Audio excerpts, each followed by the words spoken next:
নিজামী মুজাহিদ সাহেবেরা মন্ত্রী হিসেবে সর্বশেষ যখন সম্ভবত 2006 বা 2007 মন্ত্রী ছিলেন, বলেন তো তার কয় বছর পর তাদেরকে ফাঁসি দেওয়া হলো?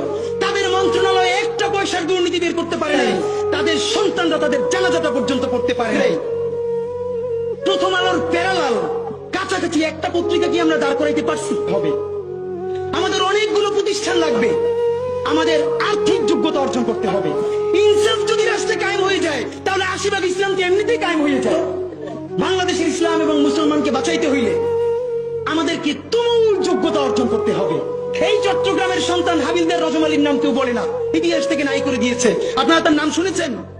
সিপাহী বিপ্লবে যদি দুইটা নাম থাকে, এর একটা মঙ্গল পান্ডে আর একটা হাবিলদার রজব আলী, ইতিহাস পড়িও না, নতুন করে তৈরিও করি না, পাবলিকেশনও বানাই না, শুধু রাস্তা কাঁপাই দিলে হবে না ভাই। হাবিলদার রজব আলী এই ব্রিটিশদের বিরুদ্ধে পার্বত্য অঞ্চলে যুদ্ধ করতে করতে পার্বত্য চট্টগ্রামের ঘোড়া নিয়ে ঢুকে গেছে। একটা সময় সঙ্গীহারা হয়ে গেছে, ব্রিটিশদের কাছে জীবন দিবে না, এই জন্য তিনি চিরতরে পার্বত্য চট্টগ্রামের ভিতরে ঢুকে গেছে, আর ব্যাক করেন নাই। তিনি মনে করেছেন যুদ্ধ করতে করতে প্রয়োজনে হারিয়ে যাব, তবুও আমার স্বাধীন জীবন ব্রিটিশ বেনিয়াদের কাছে হত্যা হইতে দিব না। সেই হাবিলদার রজব আলী